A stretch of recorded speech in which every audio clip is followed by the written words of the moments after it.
what if how you start the day sets the tone for everything? Your energy, your enthusiasm and creativity, and your sales. This is my morning routine, and I'm not saying it is the perfect routine, but I want to share it with you because I know that when I start the day right, everything else flows. And that comes from a place of abundance and flow and joy, rather than it being pushing and hustle. But it's still about work. And so I don't want you to think I'm just manifesting and I don't do the work. You want to have the flow and also do the work. So let's have a look.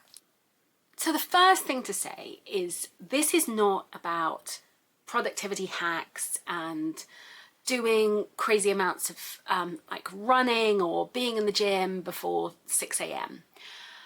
I am not about that, and I am managing my son. I'm a single parent, and I am having to navigate someone who is autistic and gets really upset in the mornings at times. So I have to also manage my role as a parent and also as a carer. And so I really work on my energy rather than feeling like it's a should-do list. But at the same time, I find that these things really help me, and they help me to feel in flow, feel grounded, and really set up for the day. So I'm calm, and then I can support my son. So when I wake, and I tend to wake naturally about 5 a.m. And so I will immediately, as soon as I wake, I will use my phone in order to do a meditation. So I'm not scrolling social media, but I will use my phone for meditation. And I tend to use, Gabrielle Bernstein has a really nice morning meditation, and I will do that. It's about 12 minutes long, so it's not long, but it really sets the tone for a beautiful way to start the day. So I'll use that, or if I'm on YouTube, Pura Rasa has some lovely morning meditations. So I will just use that to gently sort of move myself into a place where I'm still half sleepy, but I'm, you know, in a lovely place of abundance and seeing what's possible for the day. Once I've done that meditation, I will then start free writing. So I use this journal here, and literally I am in a meditative space and I'm just writing, and it's just thoughts gushing out of me rather than it being me thinking. It's just like, and I'm just writing. And often, you know, it doesn't necessarily make sense. Sometimes I have these amazing like brainstorm ideas and creativity, but I use this as a brilliant way for my business as well as my life, of just to sort of get clear on things, to help me to connect to sort of higher power. And I'll connect with my spirit angels who help me, rather than just feeling like I'm in that process of I should do this and I should do that. And you know, it's much more a divine kind of connection. So I do this every morning and I love it. It's where I get my clarity, and it's how I sort of shape my day. And then I use so this is kind of like my planner, and this is more, I'm moving from meditation and sort of the free writing into, okay, actions and tasks. And so I'll just literally map out my day of these are the things I need to do.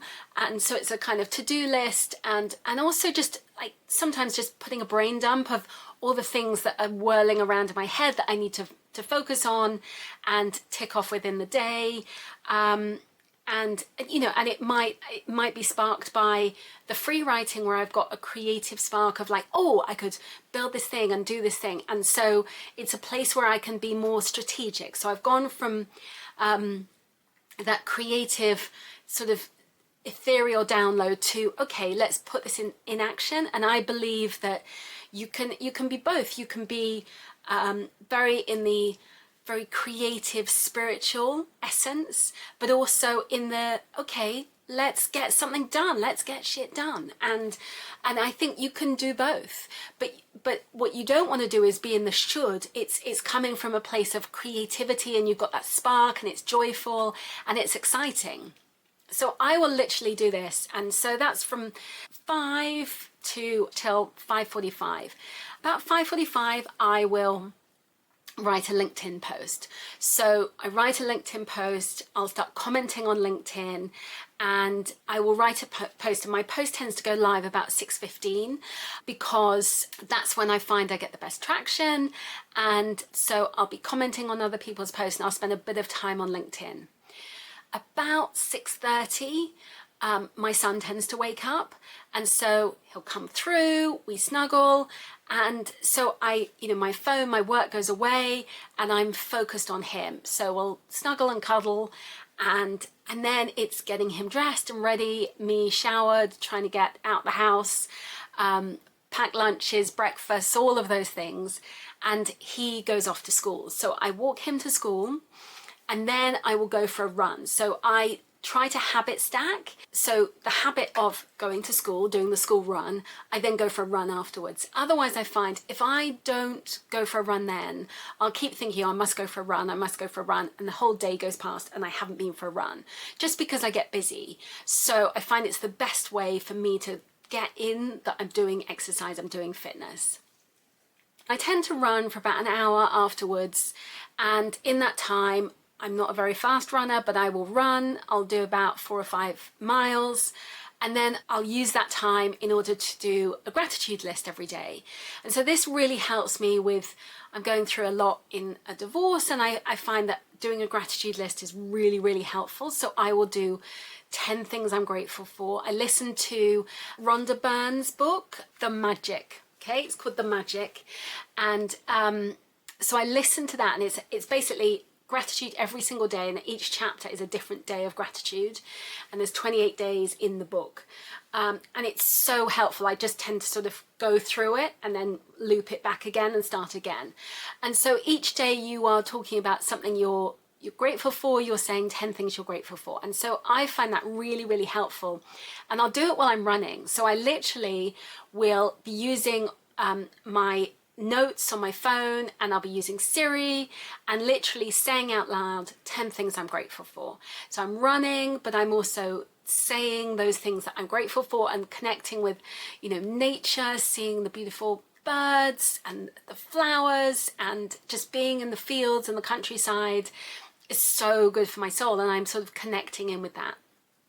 At some point during my run, where it's a quiet spot, I will then sit and meditate, and I will tend to do, I do a Paul McKenna power manifesting, which is for 3 minutes, so it's really short, but it's visualizing the future life that you want to create in the next 12 months. And you sort of start at 12 months and you go back 3 months, 3 months, 3 months. So it's really helpful for dialing in and grounding where you want to be, what kind of life you want to create. And when you have a lot going on, and when you are like pulled in so many directions, it's really easy to lose that vision of what you want.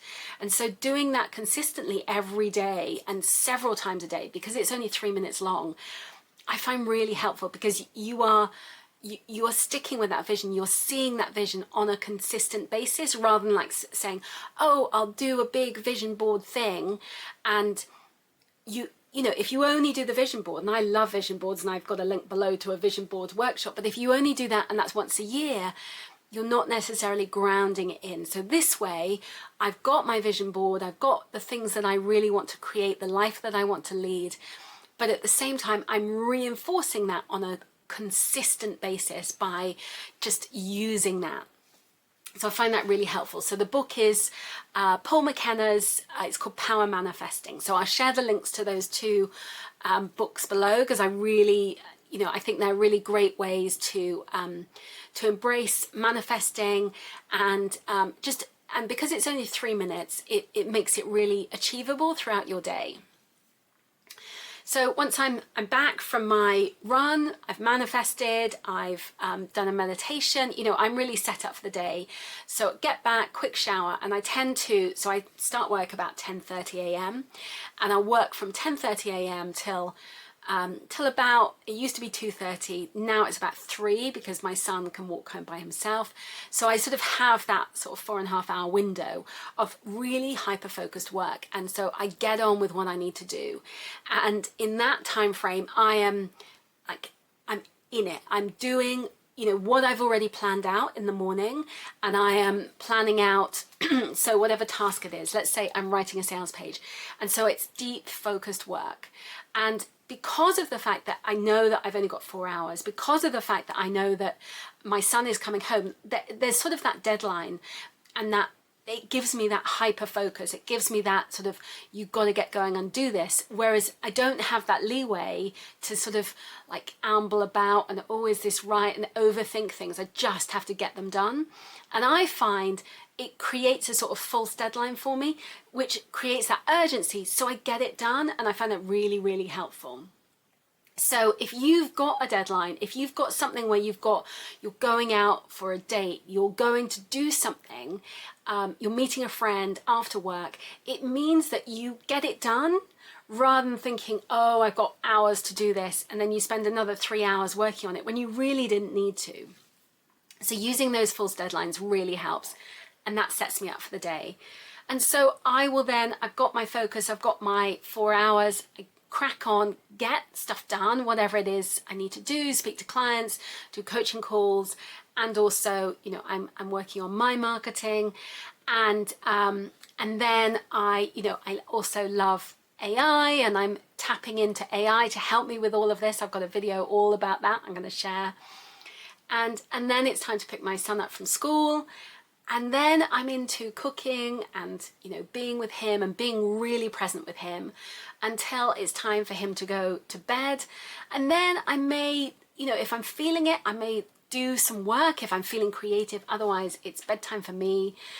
A little bit of TV of some kind, and meditation and bed.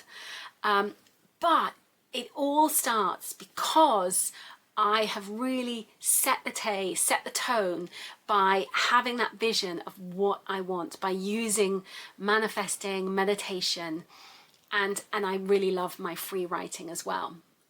So if you would like my abundance meditation, I can share that below, which I find really, really helpful for setting you up for seeing your abundant life.